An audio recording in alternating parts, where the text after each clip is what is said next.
अधय का मतलब होता है निम्न, निकृष्ट,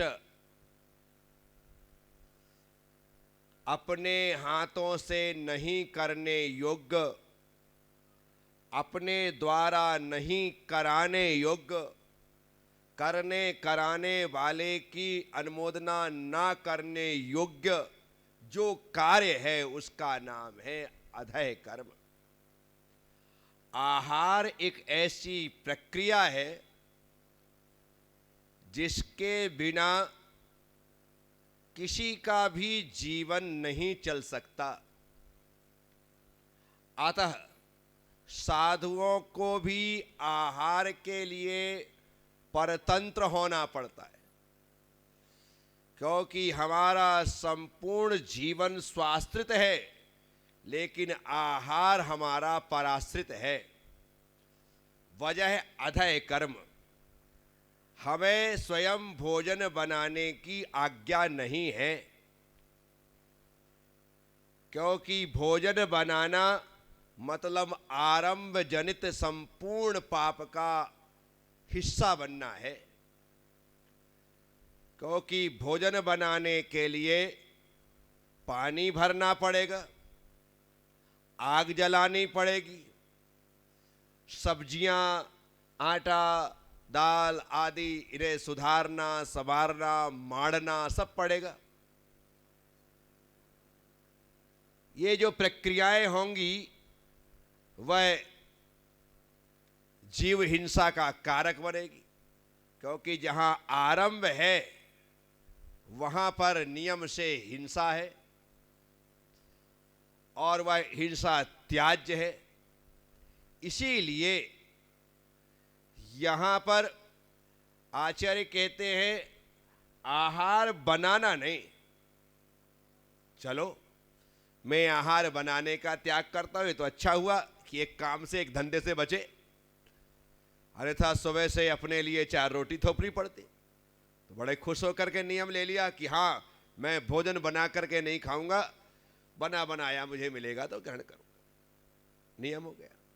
फिर आचार्य कहते हैं बनाना नहीं, बनवाना भी नहीं। क्या कहते हैं? बनाना भी अधय कर्म है और अपने लिए बनवाना भी अधय कर्म है, क्योंकि बनवाने में तुम तो हिंसा नहीं करोगे, लेकिन बनाने वाला हिंसा करेगा। चलो बनाना छोड़ दिया, बनवाना छोड़ दिया।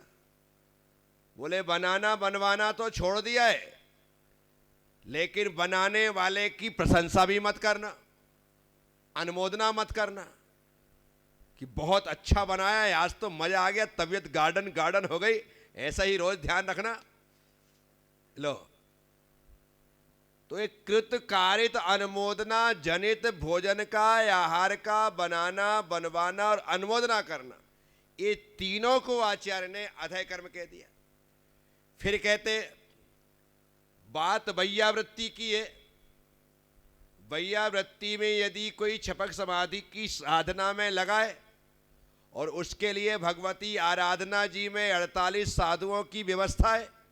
48 साधुओं में 4 साधुओं का काम है कि सावक के घर जाकर के उस छपक के लिए भोजन लेकर के आना, और 4 साधुओं का काम है कि उस छपक के लिए सावक के घर जाकर के पान अर्थात छाछ लेकर के आओ, दूध लेकर के आओ, जूस लेकर के आओ, पानी लेकर के आओ, जो पान की वस्तुएं हैं वो लेकर के आना है। पर छपक के लिए लाना है।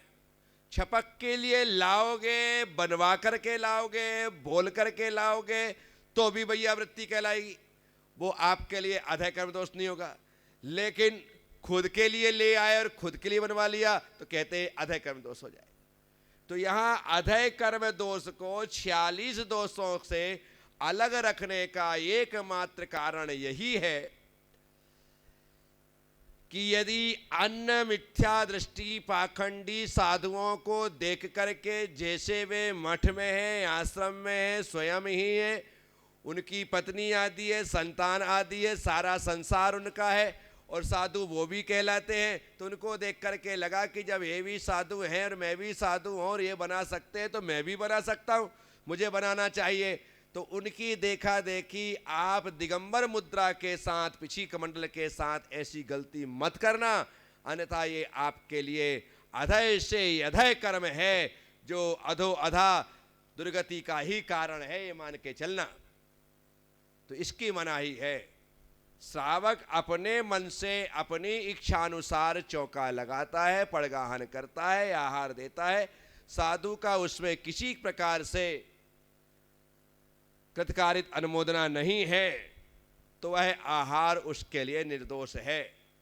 अन्यथा एक दिन पहले ही मुझसे मेनू पूछ लिया जाए, महाराज जी कल क्या बना दें, कौन सी सब्जी बना दें, क्या लेंगे, वो करेंगे, तो फिर हो गया काम? नहीं। साधु इसमें रंच मात्र भी अपनी अनुमति नहीं देता है। किसी प्रकार की चीज खाने की उसकी इच्छा नहीं होती है, क्योंकि वो इन्हीं इच्छाओं को छोड़ करके तो आया है।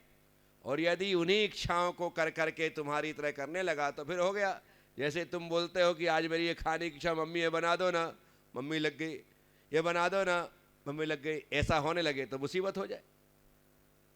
तो इसीलिए यहाँ पर सबसे महत्वपूर्ण बात यही है, भोजन को बनाना, बनवाना और उसकी अनुमोदना करना, यह अधय कर्म दोष है, जो कि हमारे द्वारा अर्थात साधुओं के द्वारा नहीं किया जाना चाहिए।